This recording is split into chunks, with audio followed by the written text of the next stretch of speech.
think it actually is harder for Asian men Mm. to do this work, like inner work, as I call Yeah. it, Mm-hmm. because there's so much more shame and suppression and Yeah. like Mm-hmm. Mm-hmm. repression in Asian Mm-hmm. culture, to be honest. Welcome to Unconventional Asians, where we feature stories from Asians who dare to be authentic to show you what's possible. I'm your host, Clover Lamb. Today's unconventional guest is Samuel Shin, a second-generation Korean American living in San Francisco. He combines therapy and spirituality to help men seek for emotional healing, spiritual growth, and life purpose. In society, I find it's very difficult and very taboo for men to express their feelings. So we have an expert today to teach us that. So welcome to the show. Thank you, Clover, for having me. Oh, thank Great to be you. here. Yeah. Yeah, I know you actually message us on Instagram. How do you find us in the first place? How did I find you? I think, I've just been searching for more like Asian people on Instagram, Yes, to be honest, just to yes. like No, build it's more true. community Yeah, and to feel more of a connection in that realm. yeah. Because I've leaned a lot towards like Western, Mm, like white people in the past yeah. decade or so. Mm-hmm, mm-hmm. But my roots are very Korean and Asian. So I've been Mm, kind of like coming back to that in the yeah, past that's so great. year. So I think I Yeah. just maybe searched something or you came up and your handle is very, it's a good branding. I know, It right? just makes sense. Unconventional Asians. Unconventional Asians. Yeah. I'm like, oh, that's me. I totally Yeah, get it. perfect. That's great. And you are.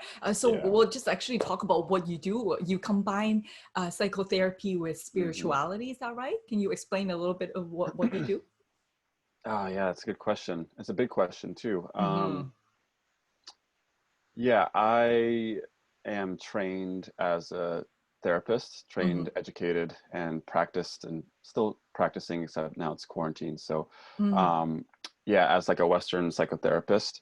yeah. And I actually went to a school that integrates Eastern spirituality with Western Mm. psychology. Oh, that So, is so cool. yeah, that's why I moved to the Bay Area. Ah. And they have a lot of like meditation, a lot of like kind of Buddhist and Hindu stuff in there, Mm, kind of interwoven into their education and curriculum. yeah. And it really kind of creates this whole person picture Mm, of who we are. So yes. the training I got was, as humans, we're mental, physical, emotional, and spiritual beings. Mm-hmm, That mm-hmm. was like embedded in everything we did. So, Yeah. so that's kind of how I approach therapy. That's how Mm, I look at people. That's how I understand what's going on when there's some pain or distress yeah. or but that's not how the Western psychotherapy, I mean, not all of how the Western psychotherapy model works. Most of it is not that way. That's right. There are people who do practice it that way. And so I found it more helpful to actually, the other piece is like, I've done a lot of meditation. So like, How long have you been doing it? um, so like 10 Oh, years, wow. started 11 years ago, but maybe for like 7 or 8 years, I did it really um, Wow. pretty hardcore. And Yeah.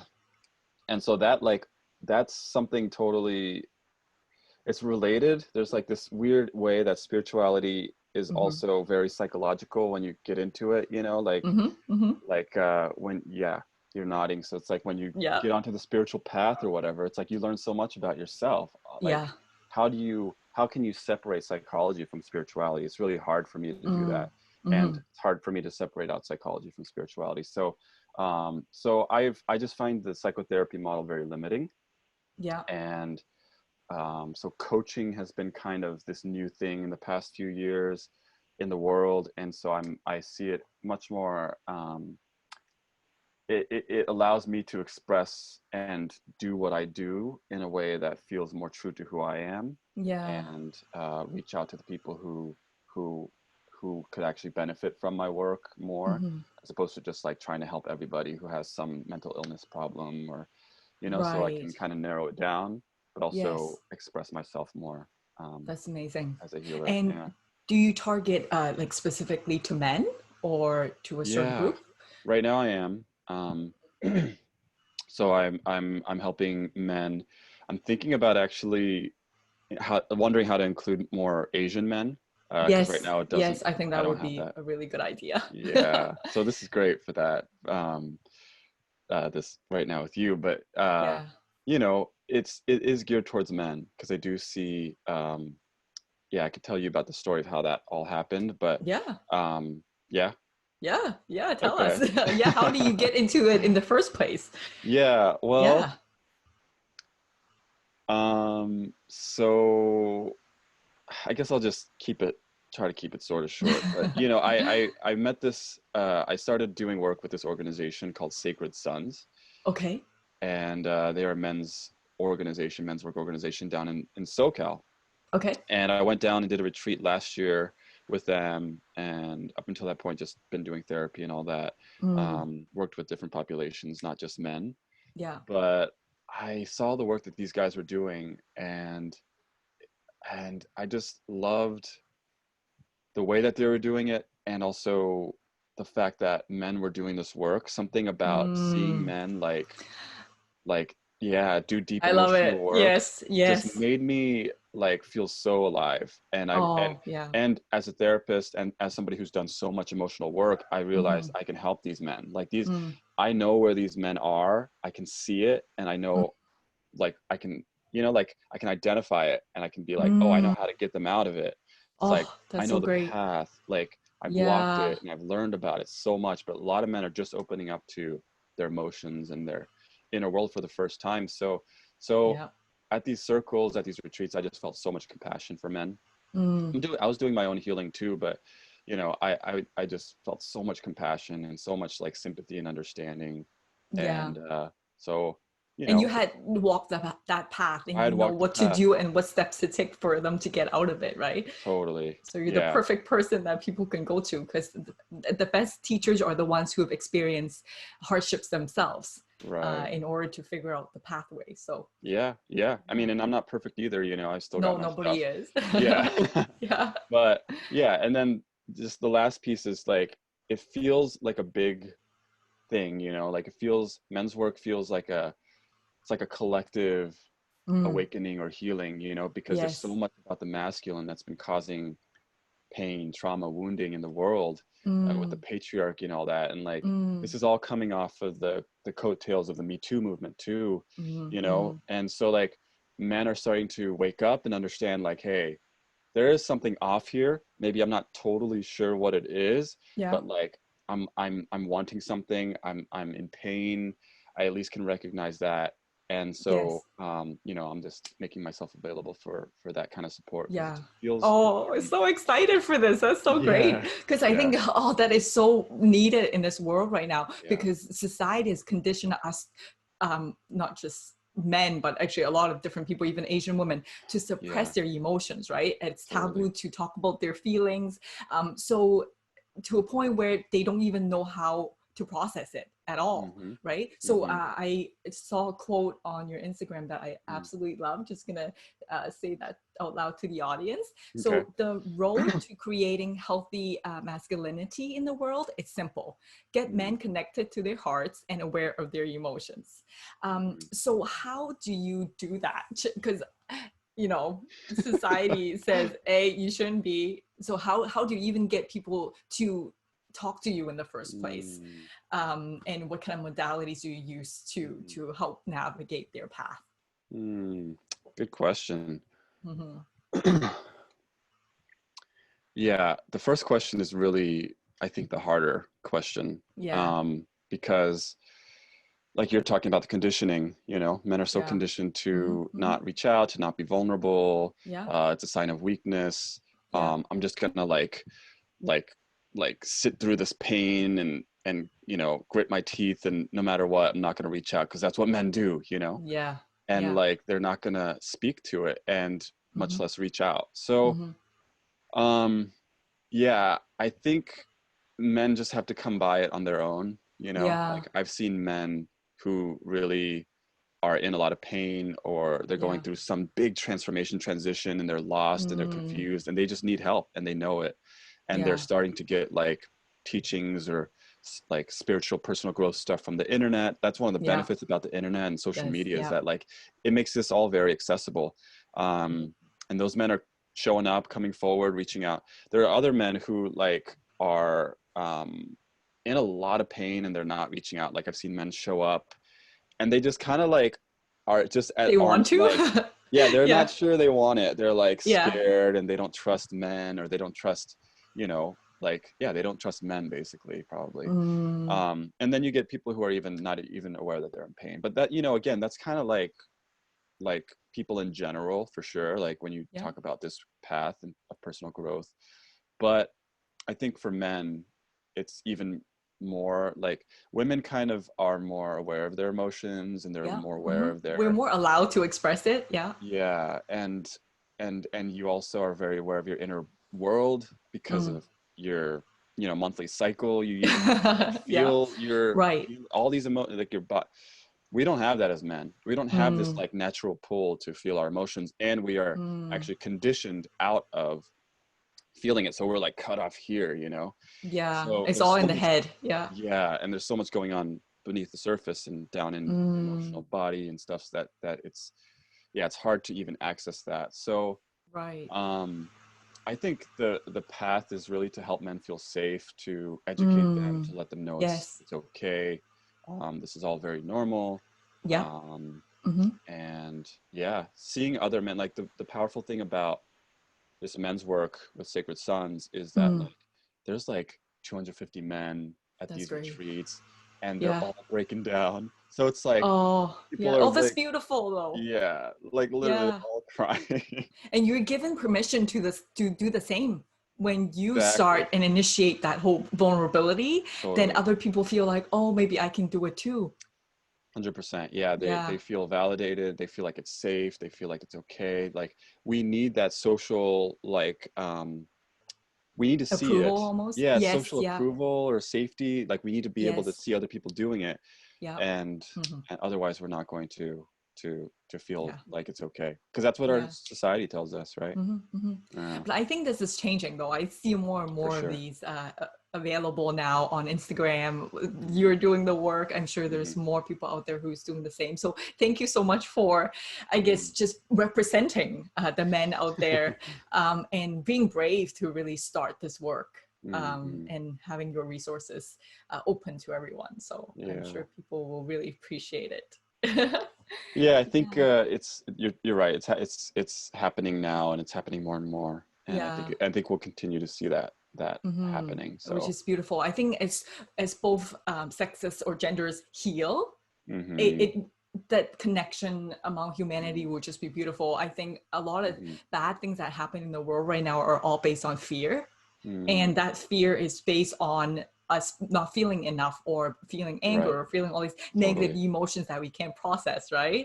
And if we're able to now accept the feelings, that the shadow sides that we have, and be okay with it, I think now eventually those conflict will slowly die and go away, hopefully. But we always I have to like work that. with ourselves first, right? Start with ourselves first. Yeah.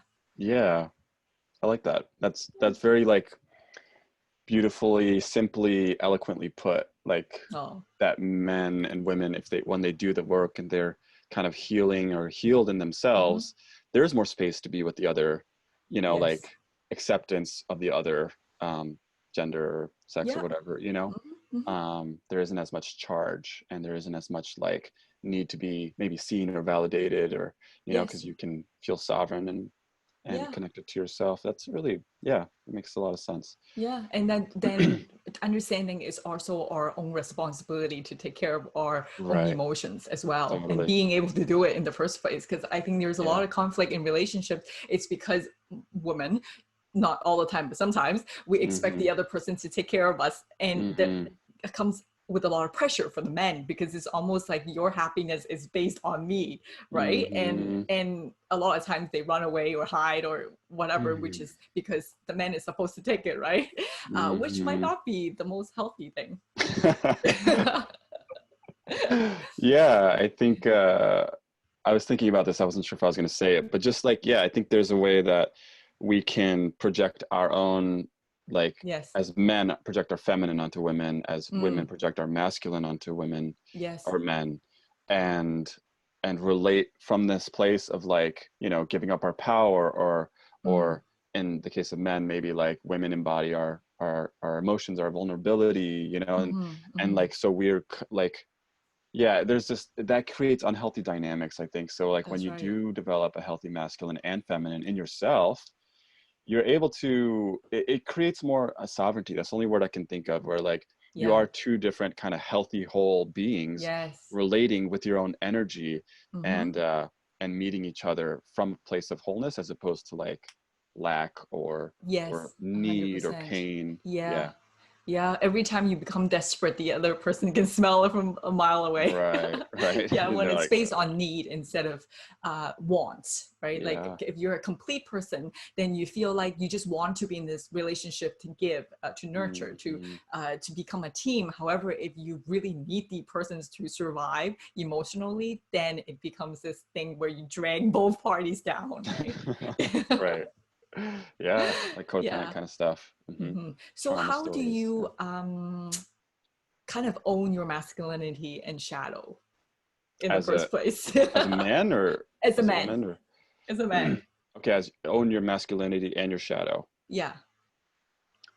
Like Hmm. what are they even? Like, you know? Okay, Yeah. that's good. Thanks for asking that. Yeah. Well, the way that I look at it, or one of the frameworks I use is, it's called the four masculine archetypes. Oh, this is And this, interesting. yeah, it's actually, it was a book written by a man. He was a psychologist back Mm. in the 90s, I think. Yeah. And the four masculine archetypes are, um, the king, warrior, lover, and magician. Okay. Okay. So Tell us more. Like as this is very men, exciting. yeah, Yeah. as men, these are essential aspects to who we are. Mm. And like, it's not like we're just we might be like expressing more in one of those archetypes than others, but the idea is that like a healthy man, a healthy masculine person, has all of those archetypes kind of online and functioning in a balanced way. Because you can have a warrior archetype that's like kind of healthy and balanced, or Mm. it can be very imbalanced, which is a lot of Right. what you see in our culture, is like Mm. a lot Mm. of warrior energy, a lot of fire, a lot of just pushing and going forward, and Mm. not being connected to something like the lover archetype, which is like the Mm. inner child, or like Ah. your feelings, emotions, connection to people and relationships, connection to yourself. So yeah, so So, that's, sorry, do yeah, you mind describing what they yeah, are? sure, Like, so yeah, what sure, I does can do that. the king mean? Yeah, the king is a man who is like, sovereign is actually one of the words I would use, who Okay. is, um, I would say, very clear about his purpose, who Mm, he is. mm, He's in service to others, to humanity. His purpose is, about service, really. okay. Um, and yeah, he's kind of like sourcing his own energy. That's how I would say Okay. it too. Like, he's not relying or depending on other people. And that's like the Okay. sovereign piece. He's like, he's Mm, able to be so full of his passion, his purpose, his mission, maybe his higher calling even, mm, that he, yeah, he's able to know who he is, basically, like through and mm. through. You know, he has like no question about who he is. That's, Okay. I guess, one way I would describe it. That's my definition. Okay. And so the warrior, it's like the fighter? The warrior is like that energy of like, I'm just gonna go for it. Nothing's gonna stop me. Mm, Um, yeah, I am going to win and get what I want no matter what. And it's mm. like just very clear, um, and like decisive. It's very Okay. action oriented. Ah, Does that make sense? yes. Yeah. It's Yeah. like the And there's a warrior. lot of the successful people nowadays are kind of that archetype. Yeah, a lot of Yeah. business, a lot of like entrepreneurship, Yeah. yeah, money. That's a lot of what we see as the warrior archetype. But Mm, um, you know, one of the things to say is that we don't really have a healthy like expression of these in the world. Like, right. healthy masculinity is still being defined and formulated. Like, we don't Mm, have models for it, you know, Yeah. like, Yeah. so, you know, that is the model for the warriors, like businessman, go, go, go, work, Yeah. work, Yeah. work, make Yeah. tons of money. You know, even Mm-hmm, Trump can mm-hmm. be like like an imbalanced warrior kind of Mm. archetype, you know. Yeah, like he's Yep. just greedy, he's thinking about himself, you know. That's also the imbalanced king. Anyway, Mm. so And then the lover. yeah, the lover connection, feelings, it's definitely related to the inner child because it's kind of the heart. And when we're kids, we're much more connected to our hearts and expressing. Mm. Yeah. Um, it's also, let's see, the lover. Yeah, it's Like like nature. compassionate, Yeah, very kindness type of compassionate, thing. kind. Yeah, Uh, empathy, kindness. uh. Um, Which yeah, just kind would of, you think that people usually associate that with the feminine energy? for sure. Yeah, Mm. but we all have that, you know. Yes. Yeah, we all have a lover, and it's important to have the lover because Mm. it's, you're connected to yourself, so you can express like warrior energy, you can express this Mm. king energy. But if you don't have it connected to the lover, you're not Yeah. really connected to who you are, you're not connected to yourself, you're not connected to your emotions, you're not connected to like um, that place in you that knows how to relate to other people, Yes. connect with other people. So like Yeah. imbalanced warrior, unhealthy or lover, I'm sorry, is, you know, very disconnected, feeling kind of like they don't know who they are, they don't know who other people are, and they can still be expressing something like the warrior or the king, Mm. but it just is it's off, you know, and it's Right. maybe coming out in greed or power, just wanting Mm. power over others. You know, there's not Yeah. any of this like And that's not compassion. going to last in the long run because most people need to work together, and it doesn't matter how strong or how successful someone is if Mm-hmm. they are not be able to connect other people and feel empathy for others. I think people will realize it at the end of Mm-hmm. the day and not work with them, right? So it's a lonely path. Yeah, yeah, it is a Yeah. lonely path. Right.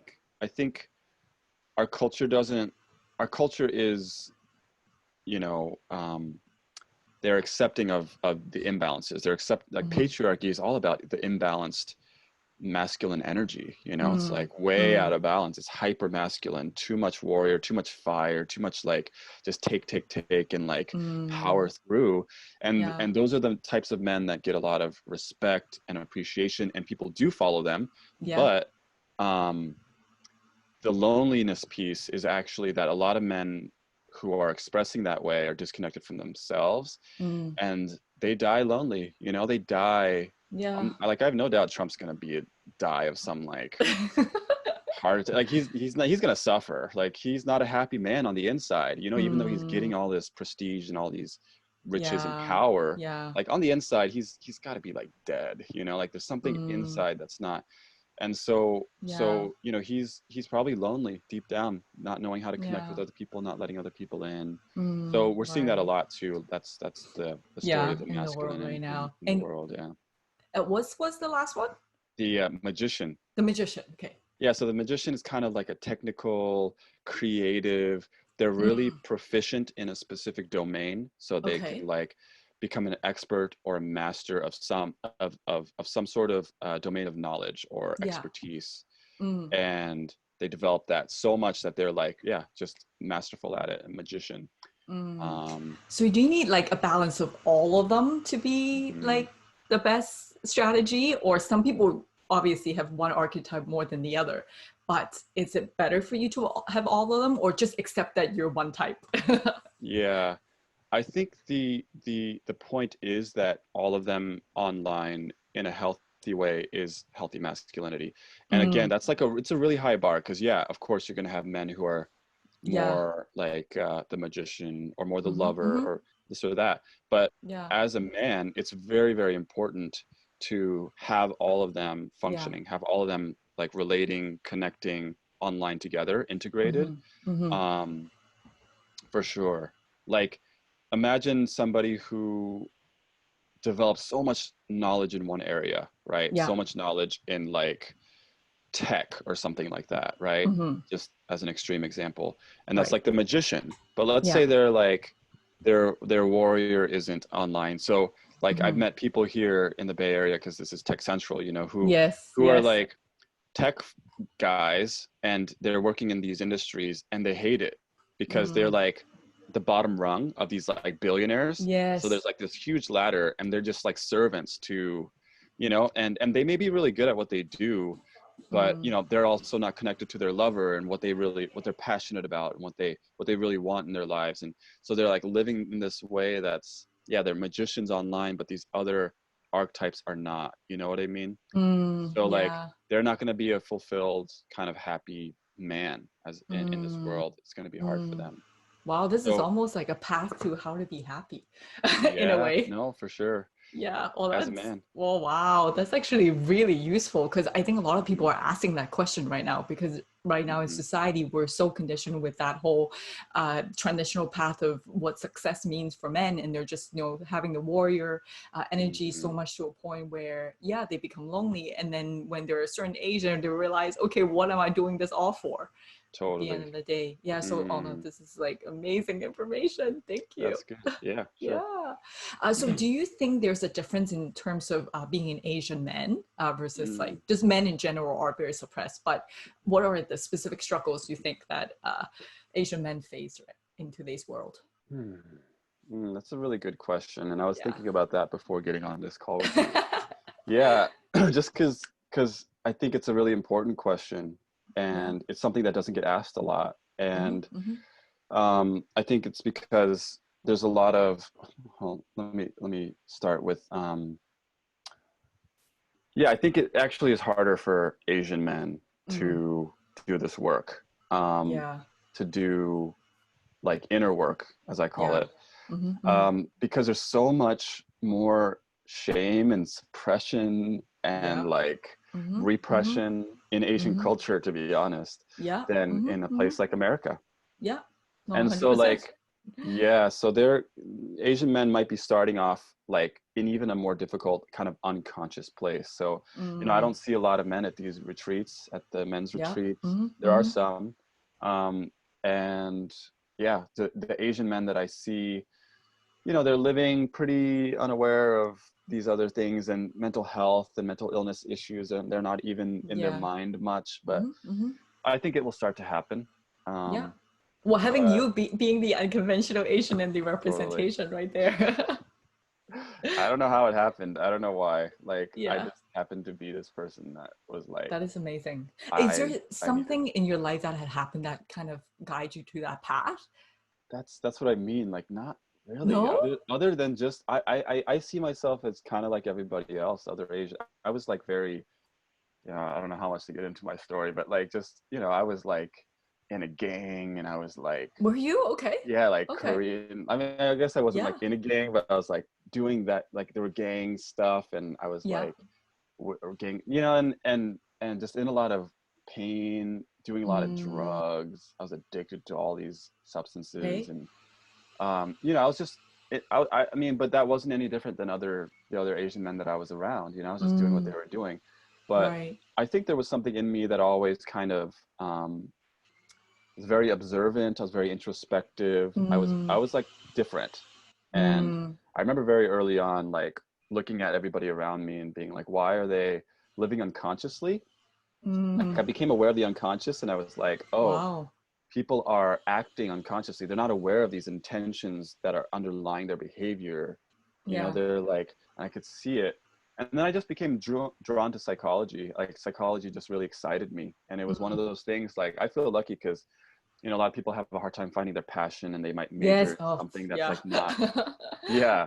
I just Uh-huh. loved psychology from the get-go, like Wow. senior That's year of high great. It's your school. calling.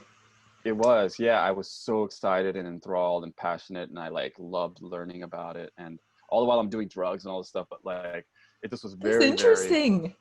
what, Do the you drugs? think, okay, this is a weird question, but do you think the drugs actually helped you, like, kind of Yeah, it's a good see a question. different realm, I guess? Because it's like, Totally. it takes you to a different place in terms of your, mindset and everything. Not just Uh-huh. mindset, but like literally illusions and everything you see. So do you think that kind of opened you up a little bit to that? I've never done it, so I don't know, but from what Okay. I've heard, right? Yeah, there was like an innocence to your question that I Yeah. appreciate. Yeah, no, I think that's totally what it was. Yeah. I think it was two things. It was a need for me to fill how much repression and suppression I had as an Asian man growing up in Yeah, Texas, yeah. having very conservative parents Mm. who are very religious. Yeah. So I was very, very suppressed and repressed, and drugs kind of gave me this outlet of like, Yes. I got to experience all these things internally, all my emotions that I didn't get to express, I was experiencing and feeling. So it gave me this, like, it filled a hole, I guess. And then on the other Mm. hand, It's yeah, not. like, oh Yeah. no, well, it opened up my Yeah. consciousness, like Mm. you were saying, like it Mm-hmm. just was totally mind blowing. Some of the things that I Mm. saw and experienced, and yeah, I Yeah. guess it was like my first kind of spiritual. It was like the most spiritual experiences that I Yeah. had early on was through substances. Mm. Yeah, now I don't do any of it anymore, and Right. through my own healing journey, it all kind Yeah, of just because like you can stopped. But still get to that same place without the drugs. that's exactly Right? what it is. Yeah, I still Yeah. experience the same things, especially through meditation. So Yeah. Oh, that's yeah. great. What type of meditation do you do? So I was doing two types. One was called Advaita Vedanta, which is a Okay. non-dual Hinduism, Okay. No idea. and I did that for a few years. Yeah, Yeah. it's a guy named Ramana Maharshi, Okay. and and then I did Zen for like Mm. 4 years. Right. Um, Right. Have you and done Vipassana? yeah, it never resonated for me, but it's Okay. huge where I'm Yeah. at. But yeah, it's like, part of the whole mindfulness movement for sure. Mm, mm, mm. Um, but yeah, the things that I've done have more just been about like understanding who we are, like fundamentally as human beings, Oh, I love who that. I am, looking at Yeah. like the nature of reality, and Yeah. opening up to that. So Cool. If you don't mind sharing maybe some links that you can give us, we can put it in the description box below. So if people want for to what kind of explore the meditation, like the different types of uh, meditation, maybe they can do that. that I did. Yeah, or the names of the different meditation that the different Um, practice. sure. You know, Or is it like you have to do a course for it? You can't access. no, you can. These are not like you can look them up. Oh, okay, okay, Yeah, okay, I'm just not sure. Yeah. So the first one is yeah, you can just look up non-duality, and okay. like a good, Non-duality. yeah, non-duality. Okay. That is, I liked a guy named Ramana Maharshi, Mm, and he's an Indian sage who's long passed, but mm, um, there's also a guy named Adyashanti, okay. who Okay. he can be pretty accessible for people who are just beginning on the spiritual path, and he's kind of the person that brought me into all that, the non-dual Mm, stuff. So mm. his Adyashanti, Okay. Adyashanti, and Adyashanti. Okay. yeah, he's really good, I think, to check out. He's got some Mm, books, yeah.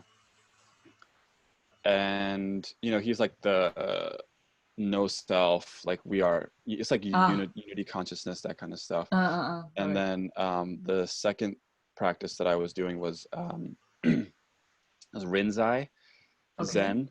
It's a very kind of a little esoteric, Mm, because a lot of what you see is Soto Zen Buddhism, mm. um, which is like the sitting, and you're very like, Yeah, yeah, yeah, yeah. but Rinzai is, they use koans, and Okay. um, it originated in China. It's now, there's some in Korea and Japan, but like it's really about koans, and like, like it's kind of like you hear about the riddles, like, like Yeah. you hear a riddle and you sit with it, and it's supposed to like unlock your mind, and Right. um, yeah. So if you want to check that Interesting. out, Okay. the Yeah, um, cool. the guy that I was studying with, his name's John Tarrant. He's actually a white guy Okay. from Tasmania, but he's Okay. got some good books. So he has a book called Bring Me the Rhinoceros, which is Okay. actually a book about koans. Mm, So if you want to learn about that tradition in a way that's much more accessible and human and has mm. psychology in it, that's a good I way to go, see. because the traditional stuff can be a little esoteric and hard to integrate. And then Okay. the other book is The Light Inside the Dark, and that's a Mm. really good book by John Okay, Tarrant. great. That is so useful. Thank you so much for providing that resource. So if Sure. people are interested, they can at least kind of like have a direction to go into and Yeah, what they can read. So that's great. totally. Yeah. Thank you. So as a Korean American, Hmm. do you find that there's like I'm sure in every culture there's some kind of nuance, right? And Hmm. do you find that you have specific struggles being Korean American? You asked that question so like innocuously, or like, that's a big question. That's a big question. I know it is. A deep question. Yeah. Yeah.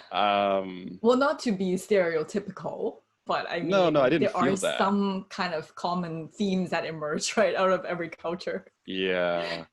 Um, yeah. So the Korean, like I guess I could speak to my experience, and this Yeah. could relate to other Korean people, Korean men. Mm-hmm. Um, yeah, I think the journey for me has been, and this can apply to other Asian cultures as well, Yeah. Mm-hmm. that there isn't, there's like, I've been like birthing a self, like literally the word self, Yeah. SELF, like I have been, that's been my path to like, what is a self? What does it mean Right. to have Right.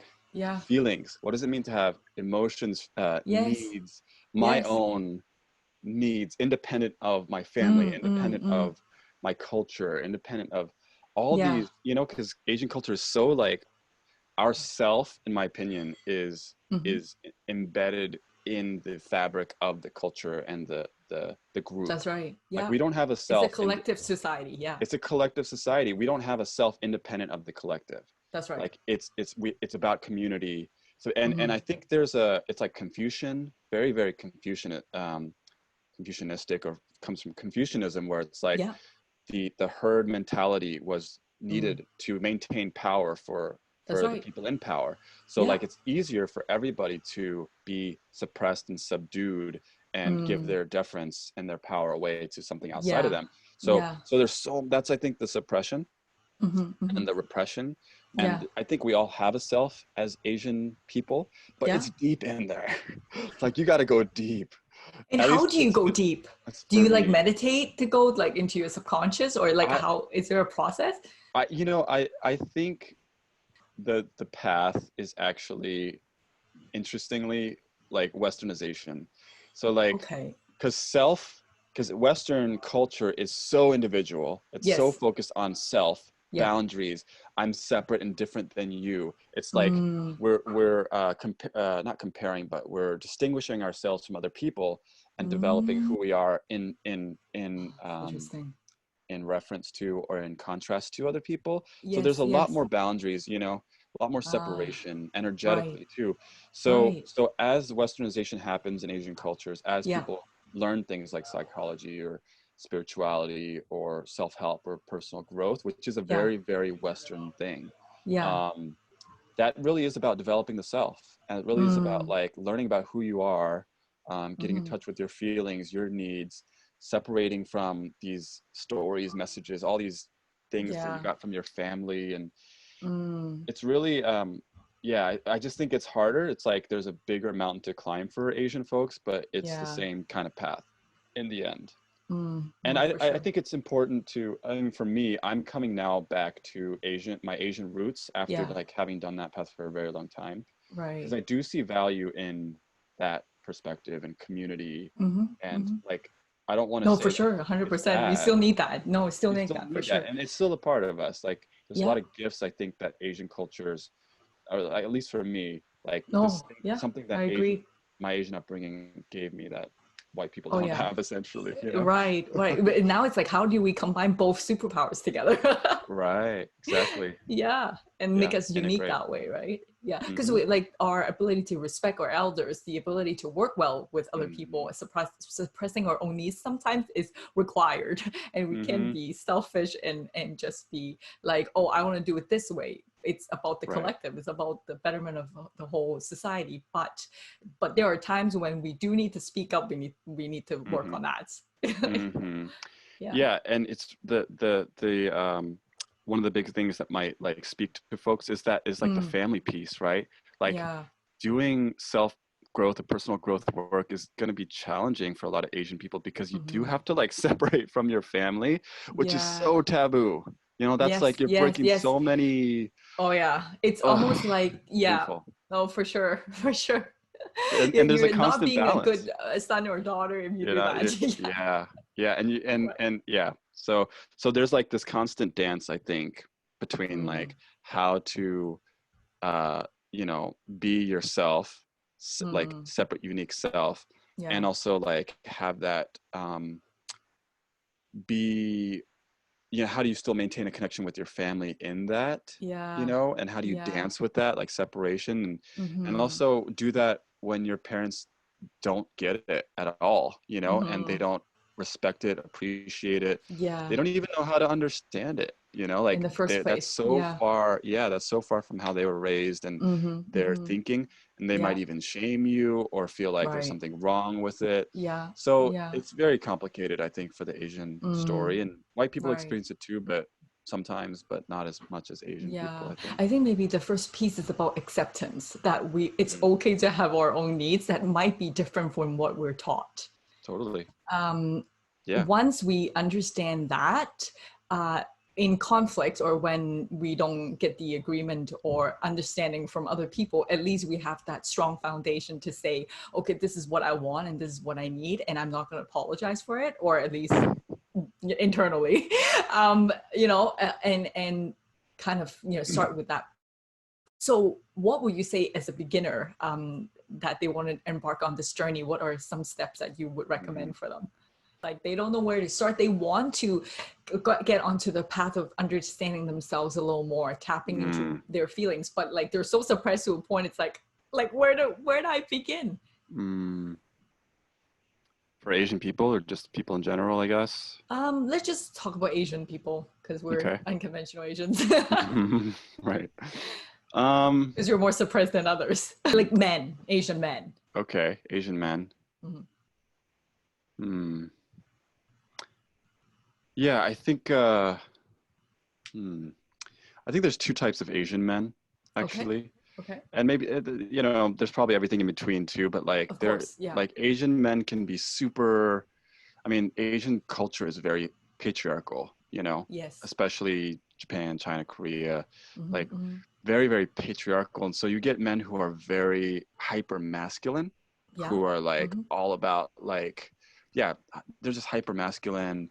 I don't know how to speak to those men because, you know, it's going to be so hard for It them would to be harder. even Yeah, reach for out. sure. Yeah. Yeah. Um, but there are also men who are just kind of, they're almost like feminine, like Mm-hmm, too mm-hmm, mm-hmm. Yeah, not it's an masculine. extreme. Yeah, It's yeah. very extreme, yeah. Yeah.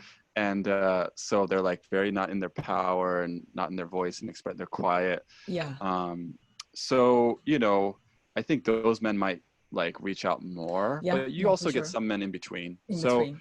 Yeah. um, I would say definitely like I would say men's work is something that is accessible. So, you know, Mm-hmm, mm-hmm. therapy is a bit of a Yeah. stretch for some men. I mean, I That's the recommend thing. therapy for everybody, but like Yeah.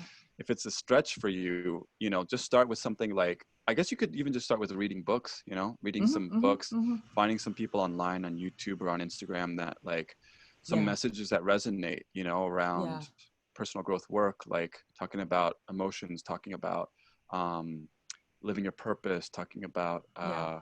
yeah, how to live a fulfilling life, really. Mm-hmm, mm-hmm. Even dating, you know, you can enter all of this stuff like learning how to date and learning how to do healthy relationships, you know, like Yeah. you have to learn about yourself to do that. So that can be one path as well. Mm-hmm, mm-hmm. Oh, that's great. Yeah. But again, like men's work is so it's easier, I think, because you see other men doing it. You know, Yeah. like you see how to do it. There's like some facilitators. You can Mm-hmm. use other people as models to people who are sharing. So, Mm. you know, I think that can be a first step too. And it's always Yeah. vulnerable. It's always scary. But, you know, Yeah. what I would say to men is that the scariest part is the first step. And this is actually anybody on this path, but the Yeah. scariest Or with anything in life. with anything in life, yeah, it's Mm-hmm. like you get in your head, it's scary because you're like you've never done it, and you come up against your comfort edges of your comfort zone, Yeah. and so but then after you dive in, after you Mm-hmm. take that first step, like, and reading is kind of not really taking the first step. You like have to work with people and somebody Yeah. and like professionals who and and really dive in, and that's where it's vulnerable, Mm-hmm. and Mm-hmm. is through actually the relationship and the people Yeah. encountering it in another, like with another person, That's right. because then you're being seen, and then you're like, Mm. you know, showing Yeah. parts of yourself that you haven't really shown anybody or that you've been Yeah. scared to show.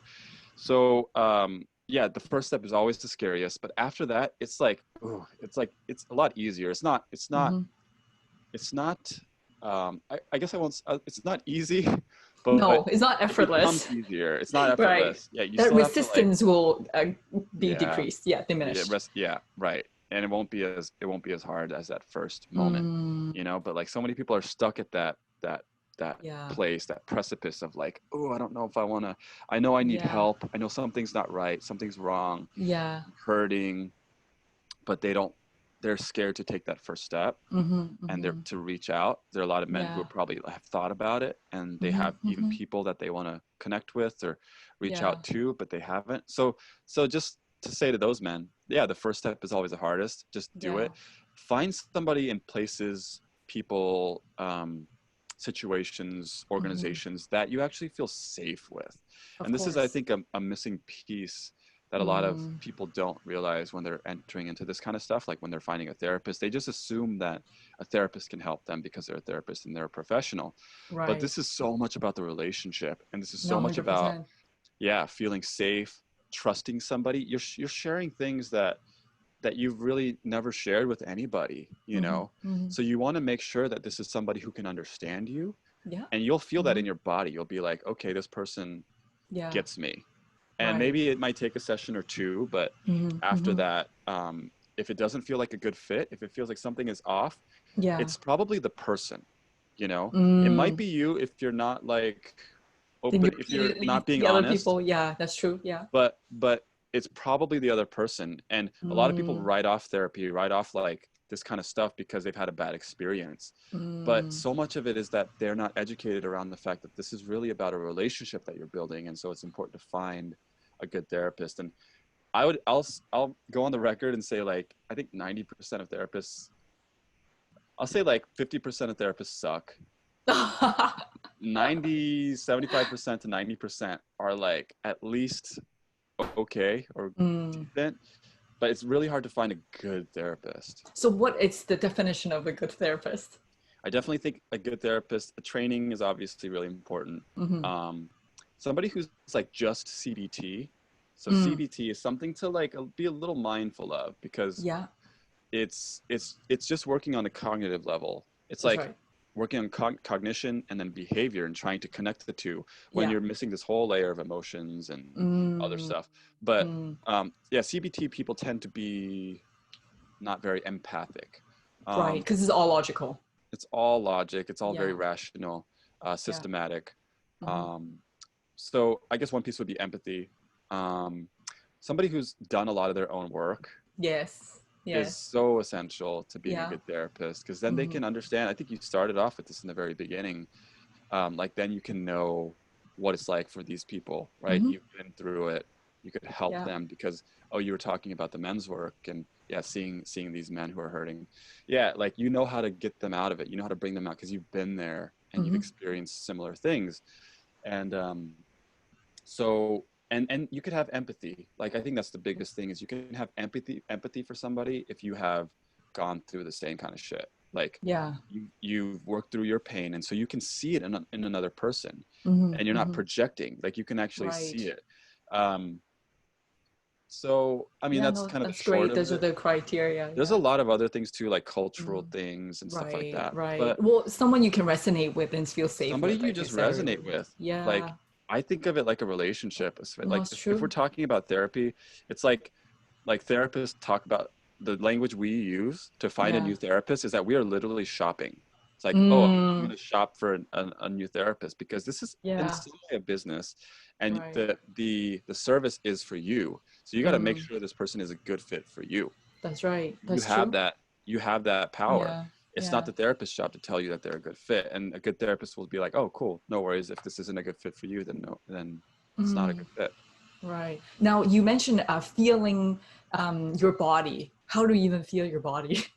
You know what I mean? Because I guess I'm pretty suppressed. Like, you know, Yeah. then people just tell me that like you're feeling your body, but like, how?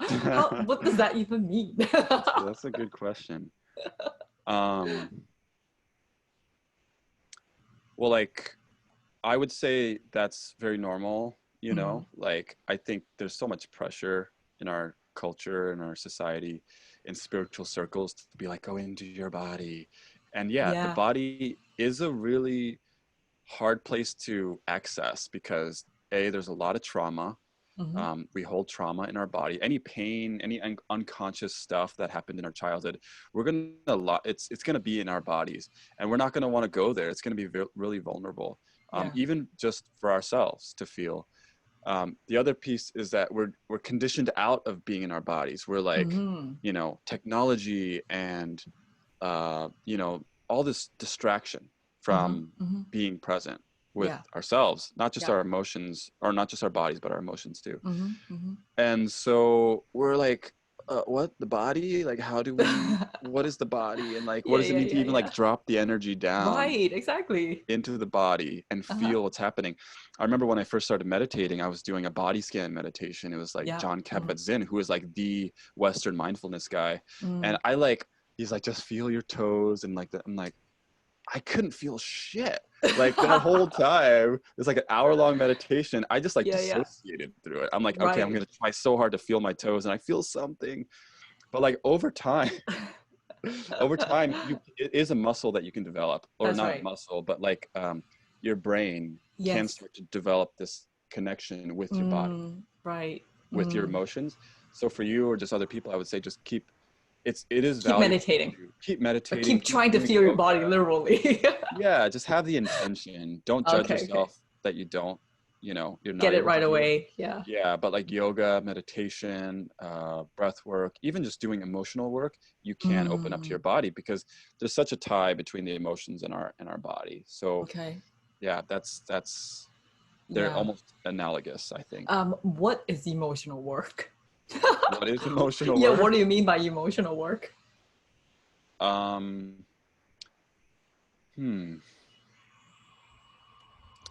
Emotional work is, where are you coming from when you're asking that question? Like, is that kind of asking yourself questions of how you feel? Is that considered emotional work? Or like going with a therapist when they're asking you questions and you're like, oh, I've never thought about this before. Like, you know what I mean? I think let's just keep it very simple. I think it's all that, but I think just to keep it very, very simple, it's learning how to become aware of your emotions, which are happening. Your emotions are happening on a daily, moment-to-moment basis. Yeah. We're responding to the world. We're responding to things that happen to us, situations and people, and we have our emotions are responses to that.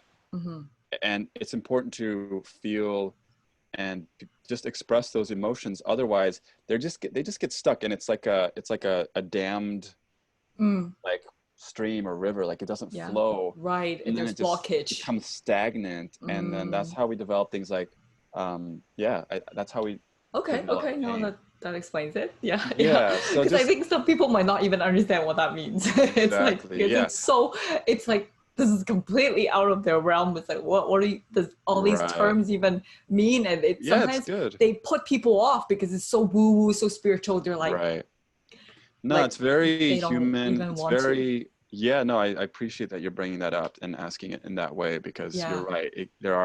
It's nice to kind of keep it very basic and simple. And I'll just say that if that is emotional work, there are a lot of ways to do that, because it is really hard to do that on your own. So that's where things like therapy or any type of, you know, self-help book or podcasts or even this, you know, like that's where these things come in, is to help you develop that capacity and the facility to do that. So that's so great. In a nutshell. Well, now that we're talking with emotional work, let's talk about crying in men. Oh gosh, okay. And why it is okay for men to cry. Not just okay, but why it's so important. Yes.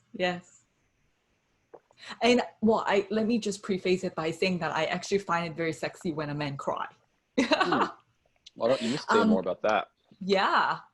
Because I think most people get turned off by it, because, you know, we're conditioned to say it's not okay for a man to cry. But in different situations, right? Because if they are confident in themselves and knowing their emotions and they're hurting, and it feels like just a way to release, and if it helps them, I think that's definitely a great way to release their emotions, or, you know, make them feel better. But if they come from a place of victimhood, that's different. Oh, I like then that. it becomes needy. And then it becomes a turn off. And Right. also, if some people cry out of compassion, like say, for example, you're watching a movie, and that's why I cry usually. It's when I feel love and kindness and everything. I just like, oh my God, I can't stop crying. And when a man does that, that is so beautiful because they've tapped into the lover archetype, right? Right. And that feminine energy, and that's rare to see. But then if Right. they live a day-to-day life where they're very masculine and they're just confident in everything, but they're able to show that soft side, that's like a gem right there. Right. Yeah. Well, can I ask you a question about that? Yeah. So what comes up for you seeing that? Like, what happens to you emotionally or like physically, you know, like, is it like this, like the feeling I'm imagining is that it helps you relax, like something when I cry? No, not you, when you see it in other When I see a men. man cry, yeah. Yeah, in the way that you're talking about, Oh, I the see what you mean. positive, Okay, I see. like, because the template or the stereotype or the whatever is that like it's a turn off. That's right. So And what it's is seen it as about it? weakness. Yeah. Yeah. I don't see it that way. Right. It draws Providing you. the criteria that I just talked about, if it's not coming out of neediness, because that you Right. can sense, like that desperation, Sure. right? Right. How do I feel? I see what you mean by I feel more relaxed, because then I'm given the permission to show my emotions too, right? Okay. And the ability to be vulnerable is so difficult in today's society, and being able to do that, it's actually strength. Right? It's like now the opposite, because it's supposed to be weakness, but you're like, I don't care what society says anymore. I'm confident in who I am to express my own feelings. I'm going to show it whatever way I can. And that is a turn on. Wow. Yeah. So you're kind of, I don't know if this is exactly what you're saying, but it sounds like a man who cries, not in this kind of needy way, but like just showing their emotions and feeling a connection to themselves is a sign that they know who they are. That they're very comfortable and confident in who they are. Confident enough to even show their emotions. That makes a lot of sense, because it is vulnerable. And wow. So that's what I see. That's awesome. Yeah. That's awesome. That's really good for a lot of men to hear. It's just, like not everyone thinks that way. No, I think I have tapped into my emotions, did a lot of personal work as well. Sure. Not everyone thinks that way, but to be able to have like understanding, empathy from the other gender, it's very liberating. And I give you permission to do that. You're giving me permission. Yeah. Thank you. Yeah. In our audience. Totally. Yeah. That's great. And I think a lot of women do. I've gotten that same response, impression and response. Yeah. Great. Women, see, not just me. It facilitates connection. It almost makes women feel safe to. I think women want to understand men too, and like women have absolutely. I get the neediness thing, but there's also this like, oh, like I want to know you and I want to be able to support you too, but not from a needy place, right? No, so it's like there's so much love, care, and compassion in women. That's it. And by men being able to show who they are, they are letting women in a sense too. So, exactly. Yeah. Yeah. You create this beautiful connection and this intimacy that most women crave, to be honest. Because a lot of times, why are we nagging you to talk to us or to, talk about your feelings? It's because we want to connect to them in a deeper level, right? But because you're so suppressed, then they're not able to do that or even identify it, or that they are scared to open up because it's seen as a weakness, then that whole connection is lost. Right. So that's why it's so important. And I think this episode is not just for Asian men. I think it's for everyone in general, for us to understand each other. Right. And it's so vital. Yeah. Wait, so what was the question? The question was... Well, I answered that question. That was good. No. Yeah. So why is it okay for men to cry and why is it so important? Why is it so important? Yeah. I think men have, okay, so I'm noticing there's a part of me that's like, don't say this because men are not ready, or men, like the current paradigm is so far from kind of how I think about things. Okay. But I will say that there are men who might understand this and resonate, and you can help me like speak it more in a different way. But like my understanding is that men from a very early age are told to to be a man. Yes. Very, very early. Like Mm-hmm, sometimes even like 2, 3, like yes, that's little babies are yes, that's told, right. like you can't cry and Mm-hmm, like, mm-hmm. and You're a so boy, don't cry. Yeah. your boy, If you yeah, fall, yeah, it's like, it's okay. But your sister boys don't can, cry, not you. Yeah. right? And so Right. like what that does is it stunts development, and it stops Mm. boys from actually becoming healthy men, healthy masculine, even these 4 archetypes. So there's Mm-hmm. like this way that the current paradigm, the patriarchy, and this like message that men don't cry, men don't feel their emotions or show their emotions, Mm. and getting that so harshly from a very early age, Mm-hmm. it's almost like I've heard this from clients, like kids, teens, adults that I've worked with. They Mm. remember those messages that they got, and they Yeah. remember like being confused and like, oh, what? Like I don't know what you mean, but I guess I'm Mm. supposed to do that. And they had to shut down their emotions. And I remember Yeah. the exact moment I did that too. It was like, oh, Mm-hmm. I have to stop crying. Like it wasn't Mm. like I had to stop crying because this is what people told me, but that's just what men do.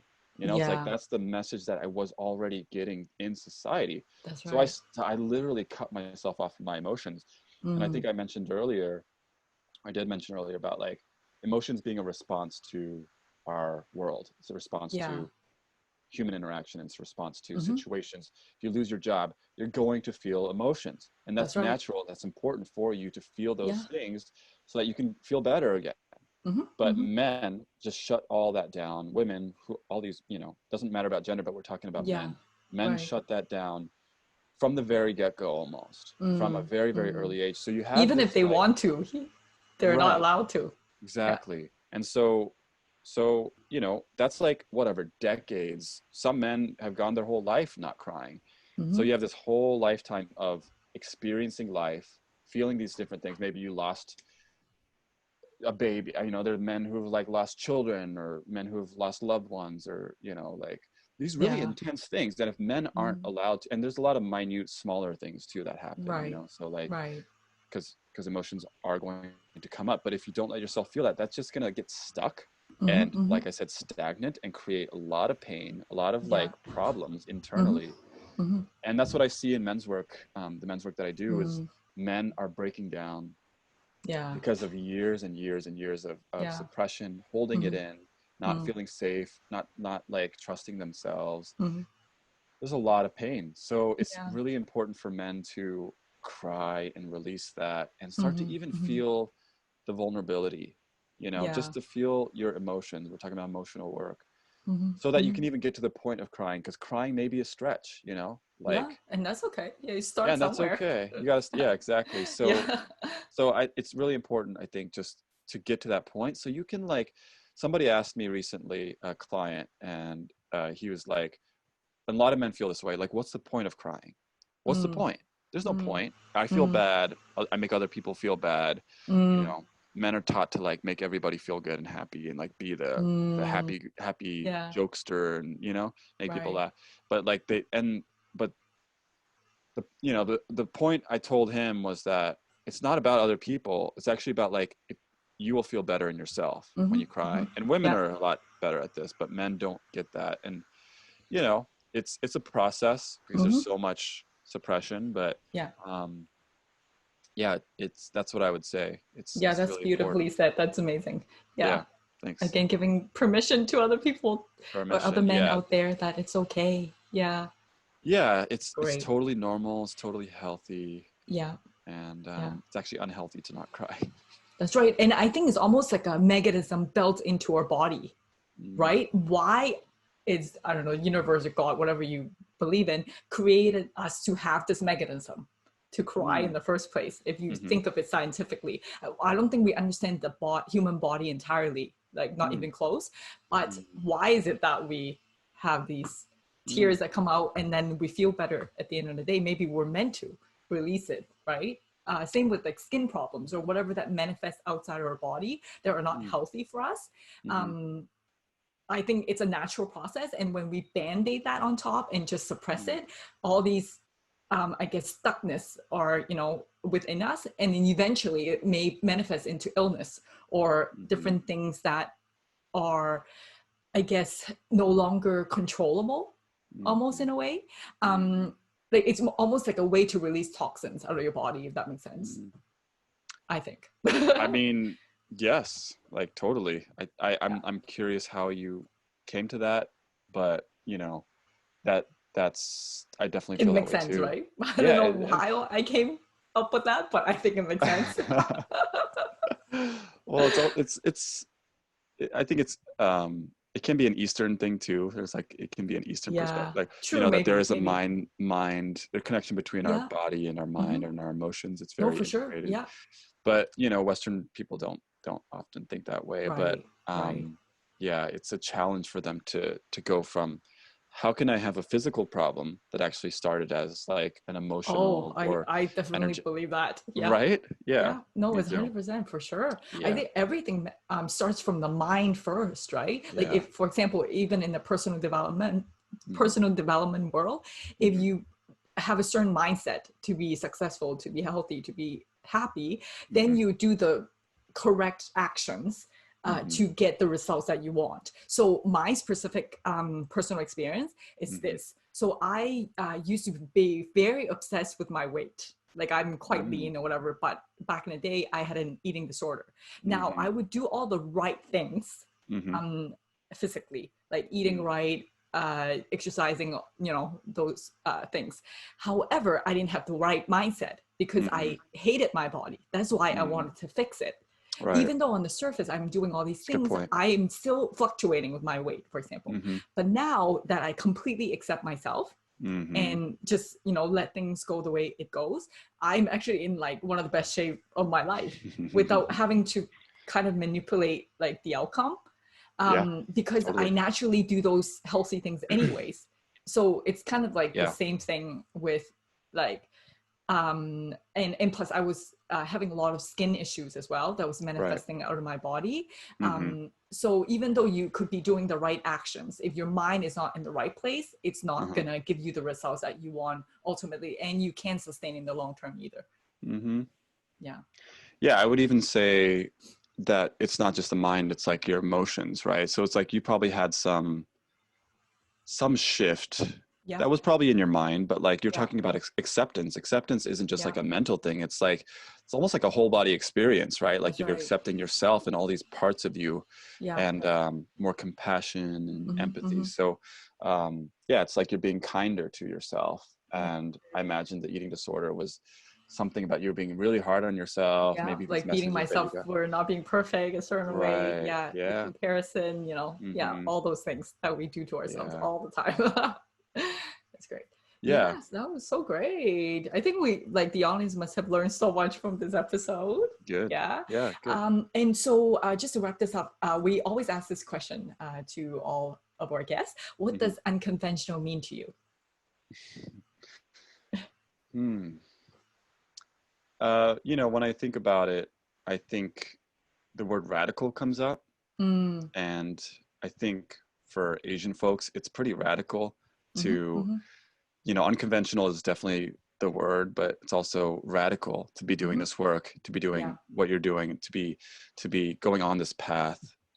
We're talking about the family and the cultural pressure and all that. Yeah. So it's like you're being so different, Mm-hmm, that mm-hmm. it's actually, yeah, it's like it's gonna feel like maybe you're alone, or like you're abandoning people, or I don't know how to put it, but Yeah. yeah, No, it's for really going sure. against the grain, Yes, and against the collective society. against the collective society. And Yeah. it's like, what is that? The nail that sticks out the most gets hammered down. Right, right. That's like Asian culture down, like down to a Mentality. T. That's That's how we right. think. And so just to even come out a little bit and do Mm-hmm. something different a little bit might feel really radical, and Mm, definitely unconventional. So yeah. um so yeah, that's what it means for me, is um just being different and breaking out of that very conventional, traditional mindset and values. And Yes. um That's great. yeah, And you definitely are living it. right. and encouraging other people to do it too. That's why we have you on the show. We want to encourage other people to start looking within themselves and be authentically who they are. Of course, not hurting anybody in the process, but shine the brightest and have the biggest potential they can live to, instead of just conforming to what society has pushed us to be. Yeah, right. So great. So where can our audience find you? I think the main place is Instagram. That's where I'm like most active. It's at Samuel Shin, and then you'll probably write it down, but at Samuel Shin _ just one underscore. And yeah, I do have a Facebook page. It's called The Awakened Masculine. You can look that up. Yeah.